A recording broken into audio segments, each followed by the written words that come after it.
The aftermath of the launch of former President John Mahama's campaign to lead the NDC has been met with mixed reactions. The New Patriotic Party, for instance, has criticized the comments made by him during his speech at the launch, while some NDC members have described the comments as welcoming, most especially on his plans for the economy. The issue that has caught the attention of many is his comment on Article 71 holders. Former President Mahama in his speech announced that the next NDC government will undertake a review of some constitutional provisions like Article 71 to deal with issues such as ex gratia. A number of civil society organizations have consistently argued the need for a review of the article, which they believe puts stress on the finances of the country. But Martin Kpebu, who has been an ardent supporter of this view, believes the former president should extend the review to other relevant provisions like Article 78, which mandates the president to select majority of his ministers from Parliament. Though I support this particular amendment, right, that 71, yes, we could do some amendment, we'll come into the details. The other point is that there are, in my estimation, humble opinion, there are other provisions that have a greater impact than 71. You see, what I mean is the elephant in the room. That's decoupling ministerial positions from MPship. That's put simply the fact that we should amend Article 78 so that a minister or an MP cannot be appointed a minister. To the extent that Mr. Mahama says he wants to abolish Article 71, we will urge that apart from 71, we should add 78, and then also let's go to 240 and then 252, the appointment of district chief executive. But how difficult or not will it be for the next NDC government to implement this, considering that Article 71 is an entrenched provision? The key cardinal requirement here is a referendum. There are other things in terms of going to Parliament and the rest, but I'm mentioning the biggest ticket. That's organizing a referendum.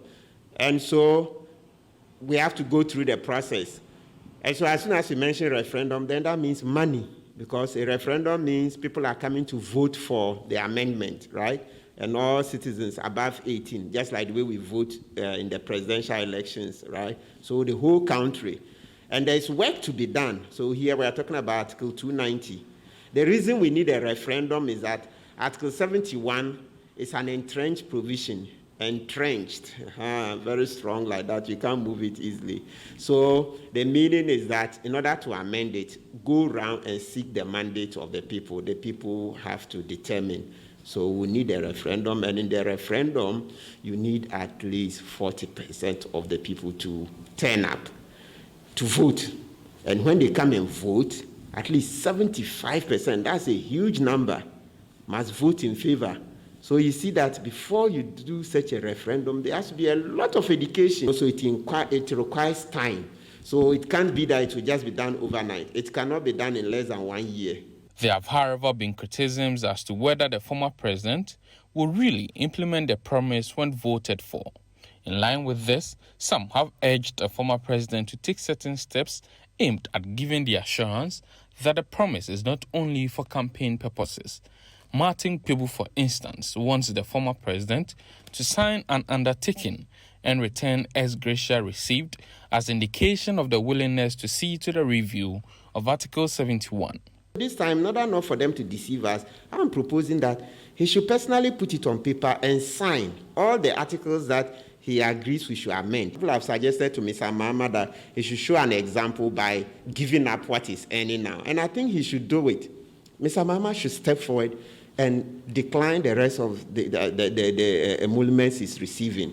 Yes, he should live within his own means. Yeah, he says he's done farming and all that. That would be a good example, right? Yeah, he should start that way, decline what he's receiving now. The former president is in the race for the flag bearer position with 3 others, including former Finance Minister Dr. Kwabena Dufo, former Kumasi Mayor Kojo Bonsu, and a businessman, Ernest Korbia. But the former president appears to be enjoying support within the rank and file of the party, as former party executives, current executives, MPs, and elders of the party trooped to Ho on Thursday to support the launch. But the campaign team of Dr. Kpebu says they are not perturbed by the support John Mahama is receiving. Dr. Dufour's stature in this country, his contribution to the party is well known.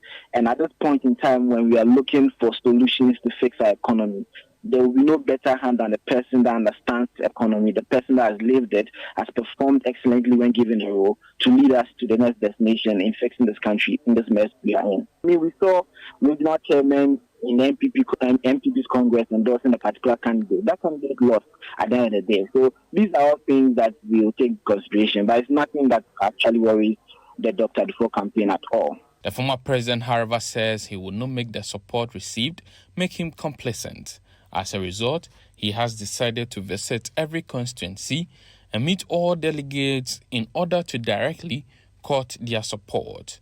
The former president on Thursday visited 5 constituencies in the Volta region and 5 others on Friday, including Ketu North, Akachi South, and Akachi North, to directly announce his bid to the delegates. Somebody, when I was coming, he said, "Oh, but President Mahama, everybody knows you. All the delegates know you. So you don't need to spend effort going round. You can go to the regional capital and call them to come and meet you." And I said, "No. The delegates deserve respect.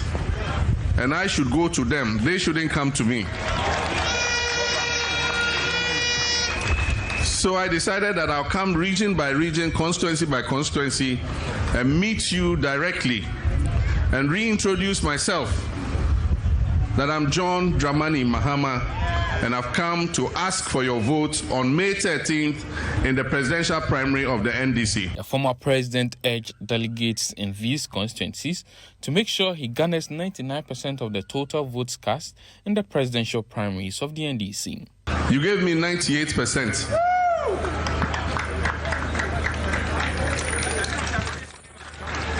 And that helped me to win that primary by 95.3%. I know that, and Honorable Aveji and Chairman have assured me that this time we're going to make what? 100%. And I know that if we make 100% in Ketu North, overall, the whole country, we will make 99%. During the campaign launch, most of the speakers, including the former president, highlighted the need for an experienced person to be voted for to lead the NDC in 2024. The regional chairman caucus even indicated that candidates who have never served as members of parliament cannot lead the NDC as flag bearers. This was perceived by some as a reaction to the bid of Dr. Dufour. The campaign team of Dr. Dufour, however, has described the comment as outdated. The gentleman claims that you have to be a member of parliament within the NDC in order to lead it. I mean, let's not go far. The founder of the party was never a member of parliament. That's John Rawlings. Second, the next leader and most important person in our party, then Professor John Ivan Mills, never was a member of parliament, but provided us the leadership we need. You can say it is game on for the 4 persons seeking to lead the NDC into the 2024 general election. So far, former President John Dramani Mahama has been the talk of town following his launch of his campaign in the Volta region. Reporting for Citi News, Hansen Ajeman.